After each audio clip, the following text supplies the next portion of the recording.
does mean Ksante's left up, and so Golden Guardian's going to snap that one right away. A very common pick for both Gori and Licorice. They love flexing that one around, so snap pick that. We'll see what they want to answer with on the side of R7. An opportunity to go for something like Ahri Wukong, which is conventionally considered one of the powerful mid-jungle duos, but instead, Seo gonna get the hands on the Aphelios very early in the game. So it might just be a very different game plan this time around for R7. They tried to have a bit more of an explosive, a bit more flexible bottom lane, but maybe gonna go back to good old tried and true standard scaling backline AD carries instead of whatever amalgamation of buzzwords you want to use for Zeri. She can kind of do it all, but realistically more of a late game threat. And in that sense, you're probably not worried about getting to late game versus Golden Guardians based off how game one went. So you want something with a little bit more power early on.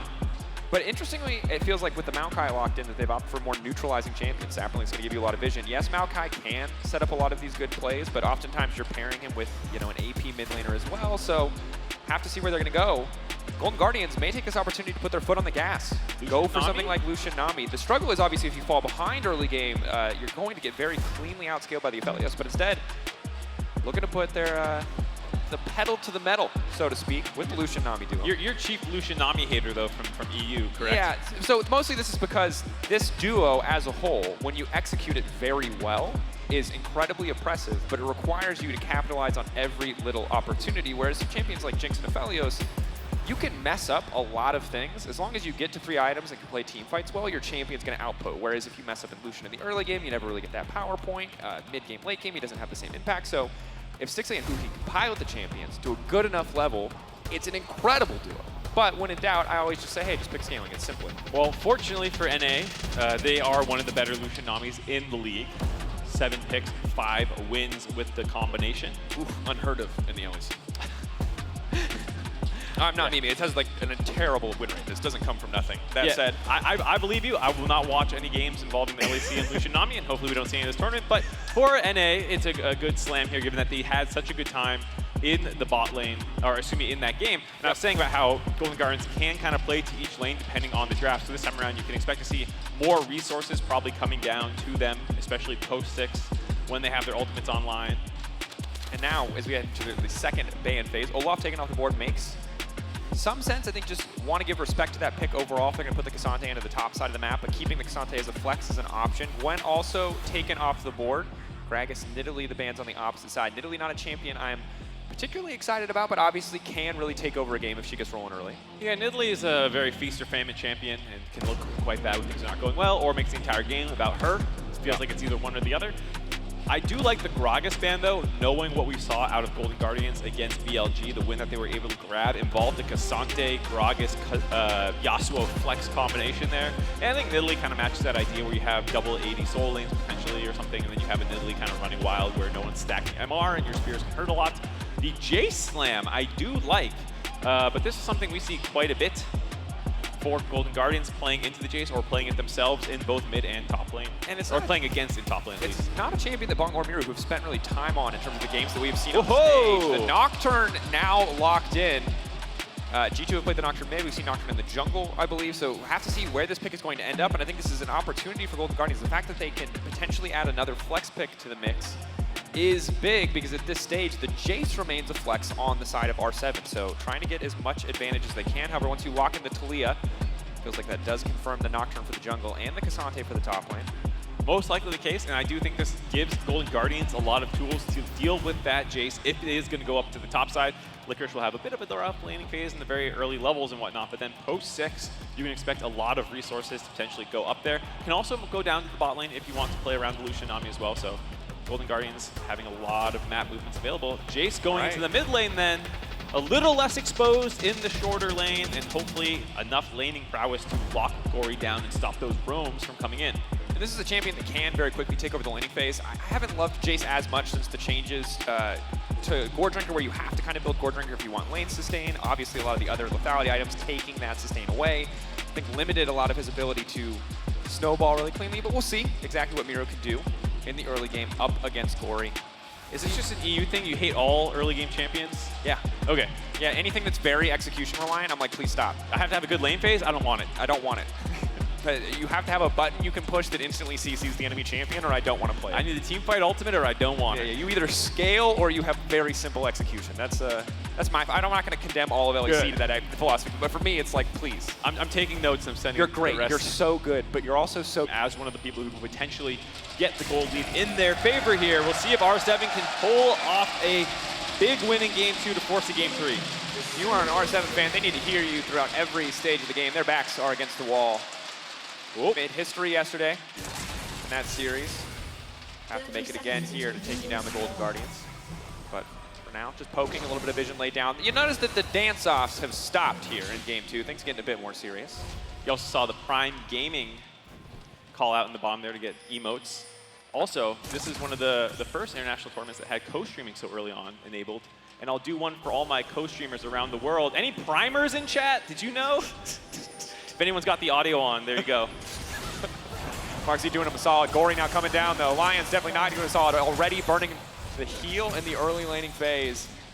Sayo taking a lot of damage as well. 1 minute and 12 seconds. Are they just going to completely concede the lane, or are they going to stick around on half health? This is crushing. Yeah, I mean, Lucian Nami is a very strong lane, but oftentimes not considered level 1 particularly strong, especially with Aphelios, Lulu, Green Gun. You think you should have the ability to kind of out-trade them if you play well early on, but the fact that you're starting lower HP, having to burn your pots already, no more pots available for the Lulu here means that Golden Guardians can just keep taking aggressive trades and then top themselves off with the sustain from the Nami as well. Yeah. The fact that Huhi can just continuously walk up and go for the little small heal, small damage trades is going to be so incredibly frustrating. Sayo, though, not too scared. Knows he has the range advantage, knows that Lucian is relatively low on mana. Remember, they did hit Lucian-based mana a few patches ago, so you know, you only get a few opportunities to go all in trades in the early levels. See if Stixxay has opted for Biscuits. I assume he has, so he will be able to get some of that mana back. But level 2 going to be a big deal, and R7, despite early trades going against him, despite the lack of pots, still doing what they can to go blow for blow in the early trades. Trying to go blow for blow, but I think Golden Guardians understanding just don't get all in, then you're going to win this trade sequence very heavily. So much more sustain available with the Biscuits, with the extra pots here, and 2's coming in on this creep. Oh, Huhi. Does he have the bubble ready to go? It's EW. Stixxay instantly going in, and there it is. Sayo now trying to back off. The onslaught coming in from the red gun just to heal a little bit back. But again, Game 1 started the same way. It was full confidence from the Vi in the mid lane. River flashing in with the Q. This time around, Stixxay immediately going to dash in and just delete Lyonz. That's crush. You could feel it coming too, like wolves staring down their prey, knowing that the Lulu was so low and going to be able to be jumped on top of level 1 at that point. Still, nice kill there by Golden Guardians. They're taking a decent chunk here. Oh, this is not... Oh, R7 fans, you might want to look away. This early game is not going great. Yeah, Gori was the first team All-Pro for North America, so he's no slouch in lane, to be fair. Licorice now getting aggressive. The only lane that's not winning in isolation now has a jungler in it, so things looking good overall. The trail is going to hit. I'll try to chase. Double flash over the full commit. There's the fear tether. Bong trying to walk away. Just getting absolutely smoked on the top side there. Hitting him with the loud flare as well. And the thing for R7 is, again, yesterday was so historic. You want to believe in their ability to turn things around, but Golden Guardians proved in Game 1 that if they get a lead like this, they will snowball, they will take over a game, and now R7 are going to have to dig deep. They're going to have to show us something they've never shown us before if they want to come ahead in this one, because everything in this early stages is all Golden Guardians. Yeah, well, again, similar to last game at like the 4-minute mark, around a 1,000 gold advantage for Golden Guardians. Both of the side lanes dying as well means that they're going to be able to attack them once the 6s come online for Golden Guardians comp. Maybe Ripper will head topside to rip apart Bong again. Licorice. Yeah, it's tough. Malphite early on was getting a little bit of the early prio, starting to fall apart. Oddie will see if he can get anything done here. Again, the Maokai reliable CC, the flash W, the twisted advance can't do a lot of work, but finding that angle is tough against the Taliyah. Hard for Jayce to follow up in the hammer form. And right now, Mark, it's a roughie. It's a diffie and the biffy a little bit currently. There's a couple diffies. Diffie in the health in the mid lane at the moment as Mireu just keeps getting hit by the flick here. He really needs to buy boots, and that's one of the things that's annoying about Taliyah. How do you get boots? It's not entirely a freebie, but it's very easy to hit those flicks. Going in, knowing that the E cooldown is down, respect to Mireu, instantly going to get out with the phase rush. So clearly itemizing appropriately to try to find these favorable trades in lane. Licorice with the wave stack, using that time to go ahead and get some vision down on Oddie. Still playing very aggressive for the fact that the jungler is seen up there, but with the massive wave, just happy to push in, get a turret plate, get the gold lead in his favor. Yeah. That's got to be so frustrating for Bong. Just hit after hit on the top side. Oh boy, yeah. Licorice having a very good tournament so far. Up there in best top laner conversation thus far of these games. His Ksante was critical in the game that they were able to take down ELG in, and I think a surprise for a lot of people around the world as a whole at this point as Mireu, Tether not going to be there. River not quite able to get in range. They are forcing the flash out from the Jayce, and his next few minutes are going to be so difficult because River's not even level 6 yet. Already he's made 2 plays on the map. Still just a level 5 Nocturne. Soon he will turn out the lights. Yeah. And that's going to be tough inside R7. Gonna be very scary. For the side of the river, I will say he's also not usually a power clearing, team fighting carry jungler. He plays a lot more of things like the J4, Sejuani's setup for his team, Vi, these kinds of things. So a bit of a change of strategy in Golden Guardians here where he'll be getting more carry resources and potentially putting this on the radar of the other teams at MSI as something we need to be careful about. Hits! Oh, Huhi. Sayo, is he going to try to keep this one going? Very positive trade overall right now, level advantage for Stixxay. Sayo, decent guns if he wants to keep the fight going, but River already descending on the top side of the map. 2v2 there for now. Bong should be safe up there. Stixxay just got another cookie, ate the Scooby snack, working down now to keep pushing in the bot side. All those cookies, man. Hungry boy. Anyway. Get the munchies, you know? Yep, it's respectable.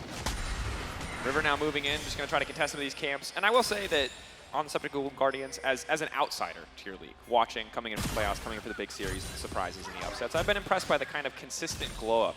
Gori, obviously a monster in that mid lane. I loved his Ksante mid domestically, and it feels like as we've gone international, continuing to see them show new things. And that's exciting when you think ahead to what could be a run to the bracket stage of all the different styles and strategies they've shown so far. Stixxay playing aggressive champions, playing scaling topside, Licorice playing Ksante, playing things like the Kennen as well. Yeah, I think Golden Guardians is a new organization for pretty much every international fan. Might not have seen them before. This was a team that had won a single best of 5 previously in the organization's history prior to this year, had never finished really higher than a 500 win rate in terms of regular season. Yeah, for LEC fans, they did a BDS, if you don't understand what's we BDS'd them, for sure. Yeah. And so that was really exciting. But the players on Golden Guardians are all veterans, actually. Players who have been around a long time. People have won titles. Every single player, except for Gori, has a domestic championship, though they didn't get them this year, clearly. Yeah. This is a team with a lot of experience and who has played on big stages before. That said, maybe an angle here. Ooh, Oddie flashing over the wall. The twisted advance now following. Stixxay doesn't have the summons because of the previous trade. Huhi now trying to find the bubble. The knock back, keeping him in the reach. Sayo, big kill. A start of something for Rainbow 7 here on the bottom side. Love the aggressiveness out of Oddie there, the veteran jungler for the side of R7, knowing that they need to do something to disrupt the laning phase out of Golden Guardians.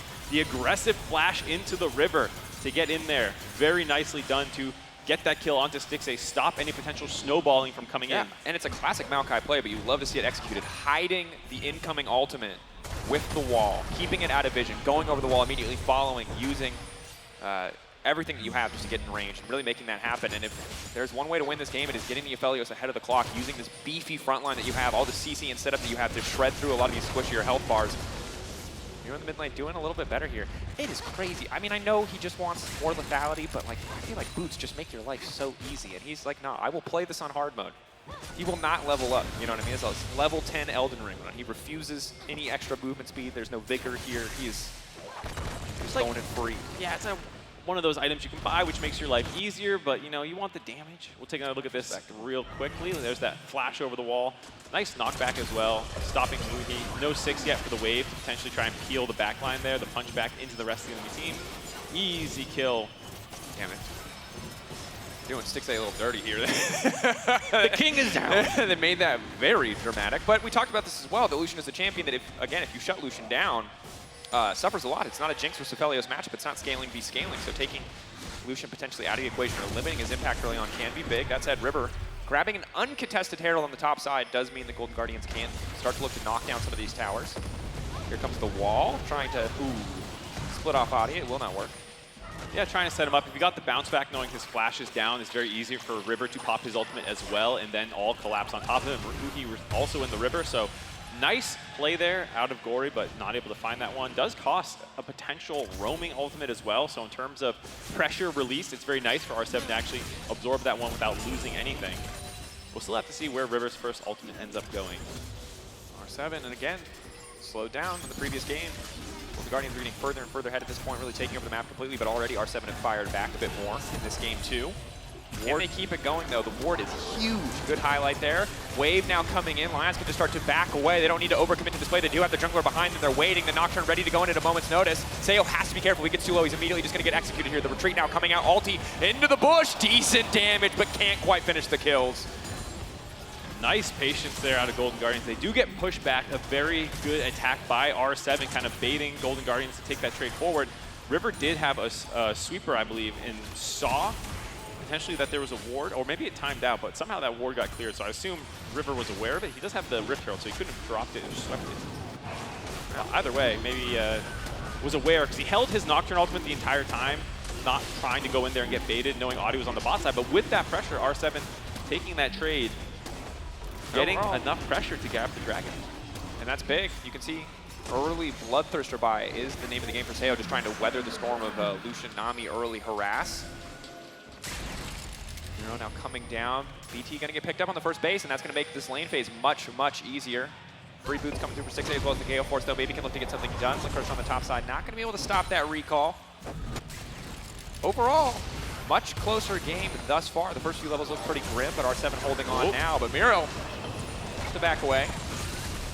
Phase Rush keeping them alive after flashing out so that the flick was not easily landed by Gori. Went back, checked it. Huhi sweeper turned on while retreating, saw the ward and cleared it out. But that is a huge play by R7 in the bot side, stopping any potential snowballing of objectives, making sure they have a gold lead kind of. Yeah, and I think it's really on Golden Guardians to keep their foot on the gas here, because one of the big strengths that you highlighted already, the Taliyah, the ability to roam, the Nocturne, the ultimate, range relatively low on the first level, but obviously as you get later in the game, it's going to be more and more, and really want to shut down and isolate some of these side lanes. Sayo can heal up from that courtesy of the Bloodthirster, but that's a big chunk. They need to continue to push on the bottom side, and I think they might just do it. You can already see Nocturne coming down, Taliyah coming down, River and Gori ready to punish, ready to set up. If Aphelios doesn't have the time to auto-attack the minions, he will not have time to heal back up. So instead, they're just going to drop the Herald and walk away. It seems like the threat of them being there is enough for them. They don't need to try to overforce for kills, just going to try to put more money in the back pocket of Stixxay. Yep, just keep getting plates into your Lucian, accelerate him further and further ahead, get him with his Mythic already completed. Getting some more gold for Huhi as well, so he can try and grab that mandate pretty quickly here. That is truly when the Lucian Nami turns online, a level 6+ Mythic power spike as an all-in here. Taking Bong back to the side of his Bong house. has ult. Bong can't just ult here. Has to be careful not to get too low. Licorice keeping his trade going, trying to stay as healed up as possible. Excuse me. Bong now going to run or try to run. Licorice pulling him back. Finding the solo kill onto Bong now up on the bot side of the map. Nocturne already throwing down the ultimate, but Aphelios is still standing. For now, they're going to find the one kill. Aphelios will finally get burned down. Stixxay hitting him with the piercing light. Huhi now on the retreat. Gori trying to make his way out of this one. Mireu knocking him back to the waiting arms of his team. Does Jayce have the damage to finish his kill? Gori trying to get to the flick, but it will not connect. Oddie getting lower and lower. Lyonz looking at the 1v1. Stixxay on the bottom side. A bit of supportal combat. He'll find one, but on the top side of the fight, Gori will trade back, taking the mid laner out of the equation. Huhi hiding in the brush equalizes the kill there, but the big thing, the support battle, Lyonz getting aggressive, taking down Stixxay. Licorice also finding a solo kill in that top side fight. Very nice Q3 on the blast cone to actually hit him back and interrupt that. Very heads-up play, showing champion mastery there as Oddie! Oddie! Oh, one last rock. Take him out of the equation, a little nature battle there. Rock versus earth. Rock versus grass? Tree? I don't know. I think actually, if Atlas was here, he could talk us through the Pokemon. Ground, I'm pretty sure, in Pokemon. Or no, wait, ground, but again, stone. We're not experts. We don't have Mr. LCK himself, Atlas, here to run us through it. Unfortunate, but for the side of R7, a decent fight in the bot side that fell apart towards the latter end. Here we'll see this 1v1 again. Bong holding his ultimate the entire time. Yeah, hits him over the wall. So it'll be a second before you see the Q3 that I'm talking about here, as Bong doesn't want to use his ultimate, just wants to walk over to the blast cone to get out. Licorice holds it and pops it right there, so instead of going over, I think actually was he just on the wrong side of the blast cone? No, the pullback did hit him. The blast cone knocked Licorice back, the pullback did hit him. Yep. I think the read on the situation was correct. You see this fight, of course, Starting off, just burning the ultimates. Nocturne ult now coming in. Aphelios just barely able to live, but that last auto from the passive from Lucian able to finish the job. Yeah, so even though they finish off the Aphelios quickly, it does cost. We don't have time for it. Nocturne back into fighting. Theo, once again, good guns. Nocturne turning off the lights, but do they have the setup to keep this fight going? The tidal wave coming in. It's going to connect onto one. River trying to turn this fight back. The Maokai already ulted. The wild growth coming through. Lyonz isolated on the backside. Now it's Sayo versus 2. Sayo, can he turn it back? He does not have the damage. The Lucian, so damn strong. Imperial Mandate Gale Force, baby. Just shredded health bars left and right. Nocturne going to grab a kill as well. R7 getting shredded in that exchange. 6K gold difference between these two teams. R7 thought they found a pick off onto River potentially, but once the lights turned off, it felt very risky for them to charge into that choke point against Nami, against the Taliyah. Oddie, nice backstep. Huhi. We got some bloodthirsty supports out here, man. Huhi feeling himself. Water versus tree. How does that? No, that is definitely a grass favorite encounter. That one I can remember. That one I know. There you go. The starters. There it is. But yeah, very, very good fight for Golden Guardians, kind of forcing them into this small corridor where a lot of their line skill shots, the Taliyah, E, Nami, all is going to get tons of value, making it very scary for R7 to chase in. And while it looked better for a little bit, we're kind of back to the same position that we were in game 1. Golden Guardians feels like a pretty indomitable gold lead again. Maybe some creative angles from R7. They could try to get something back. But that second Herald in their back pocket. They don't have a Drake, but they have all 3 outer towers down. They have basically total map control all the way up to those tier 2s. In terms of playmaking and proactiveness, a much better game out of R7. They have had angles that worked well for them, so I'm very happy to see that. But you're right, in terms of game state, not too different from the previous game. 8,000 gold lead, I can do math. You know what I miss? What? In NA, our overlay has like a little gold thing, you know, and it stops you from having to do math, and I'm very stupid. So it's that's what they don't think about when they make the overlays. They don't like, think about how your dumb, color how caster. dumb are your casters. That's what they have to factor in. That's the metric of my success. How much do I need to know to cast this overlay? Oh boy, yeah. Golden Guardians in a very commanding lead. Not like there was much of a threat of Drake stacking, but stopping that one down. Yeah, I mean, they're first of the game. I mean, it is Hextech Soul too, arguably the most, actually just definitely the most powerful soul in the game. Now they're all going to go in under the tower. They're going to try to one-shot that carry. They're going to succeed. Oddie now running for his life. The bubble will connect. It's going to take an extra second there, but Stixxay now on a killing spree. Golden Guardians leveraging that lead beautifully. Golden Guardians definitely playing the fans. Everyone having Loud in the wheel there, spamming that. As we see Licorice taking a fight underneath the turret. On Mireu does some nice footwork here. Clean sidestep there. Lyonz behind him, but his window of opportunity has now closed as the rest of Golden Guardians have arrived. North America looking good in the Battle of the Americas. True. True. Can't always say the same for Valorant, so nice to have it in at least one game. Shelly getting some good value there, trying to break a turret before 18 minutes trying to get into the inhibitors. Not the case though. Bong just wanting to get a little bit of gold on the top side. Licorice. No ult, fortunately. Not up yet. Keeping that tower alive. Doesn't want to give it to him. He'll get it. Bong winning the moral victory, but he will probably lose the 1v1. River, it would be disrespectful to involve yourself. It was a 1v1. It was a gentleman's fight, but River is unconcerned. Victory more important. Now going to try to knock Bong backwards. It's taking forever to kill this Malphite. But he will die. Huhi will take that kill. Does water beat rock? Yes. Oh, nice. Yes. Do you know that one? Nice little battle there. Don't you remember the episode? Ash like turned on the sprinklers to win against, I don't know. The last time I watched Rock. Pokemon was when they did the end of the show and they started playing the original theme song again and I started crying. Everyone cried. I just cried for like an hour. And I don't know where the age limit was, but somewhere like 26 and up, everyone cried. I'm almost crying again thinking about it. Can't play by play. I'll take it over. All right, thank you, thank you. Just having a moment. Very, very good game out of Stixxay here. Massively ahead, 4-2-2.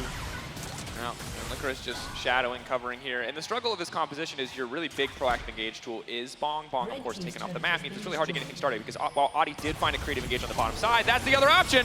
You can just W flash into him, but he just immediately is going to get cold down. Getting piercingly lit there. Stixxay now retreating. Licorice going in. Again, Golden Guardians just beaten down with their wallets at this point. R7 desperate to find anything, but Golden Guardians simply too far ahead. Bong trying to get ardently blazed by Stixxay. Dodges out on that one. Well, there we go. Gori gonna wall them off.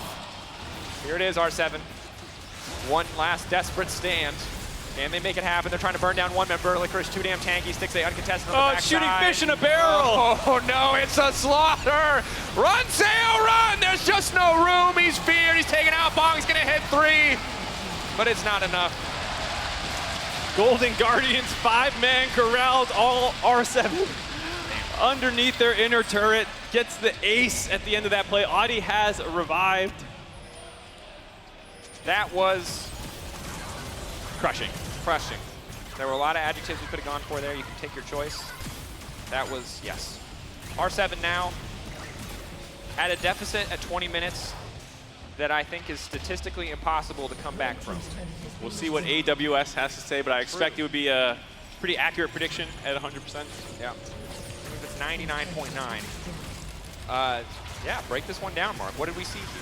So what we saw is one team very far ahead using a Taliyah wall to block any potential escape, forcing them between their turret and the Ksante, who is very, very strong. R7 tried to go onto the Ksante a little bit there, but they don't want to overcommit onto him because Stixxay is backing him up. It just leads to all of these skill shots flying in from range. Gori just pelting away with the rocks the entire time, hitting the squishiest members first, finishing them off, and then going for the Malphite. You know what makes this game even harder, other than the fact that Golden Guardian's about to grab an uncontested Baron, is that there's no magic damage on the side of R7. Their Maokai is building tank, and that means Licorice can just recklessly stack armor with no abandon. That ninja tabby, or plated steel cap, excuse me. I'm a boomer. I do it all the time. It's the greatest buy that anyone's ever made in the history of the sport, so. I appreciate the hype on the plated steel caps purchase, but he can't die. He can try to prove me wrong right here, Licorice, but I don't think it is possible for Licorice to die. If he ults, maybe. If he doesn't ult, I don't think he can die. He can find a way, I'm sure, if he chooses to. The fountain laser always available. Yeah, true. Okay. Want to dive there, but R7 pressed into their base. Last defense here. Mid inhibitor already broken. Top inhibitor going down next. R7 do take one out. I think that might have been a misclick by Huhi to take the Hex Gate out of the base, because there's no reason to not just sit on top of R7 here. Oddie on the flank. One last fight. Sayo, big ultimate from the Aphelios. Will it be enough? Can they start to burn him down? Just trying to take Stixxay out of the equation. It feels personal at this point, but now they're just leaping into the backline. River now running forward, but the towers have locked him up. They're going to take him out. There's a jungler down. R7 doing what they can to hold on. 2 members hit by the Aphelios ultimate, but it's a double for Stixxay. He's still standing. Golden Guardian's still standing. It's only 1 kill at the end of the day. R7 doing what they can, but it feels like this is just over. Both Soul Layers going to recall back with the Baron empowered, reset, then TP back in to try and end the game here. 4v3 base defense by R7. Licorice pulling them back. Again, he is unkillable. Sayo does not have the damage, the items, the stats. He cannot get anything done here. Golden Guardians ruthless in this game to an unrelenting assault on the hopes of R7. R7 will be eliminated. Golden Guardians keeping their dreams of the bracket stage alive. Clean 2-0 by the side of Golden Guardians to advance to the best of 5 tomorrow. One more step away before they reach the main stage at MSI. The 2nd seed from North America making quick work of their opponents here today. And there's not a lot left to say there. They were by far the better team on the day. And a lot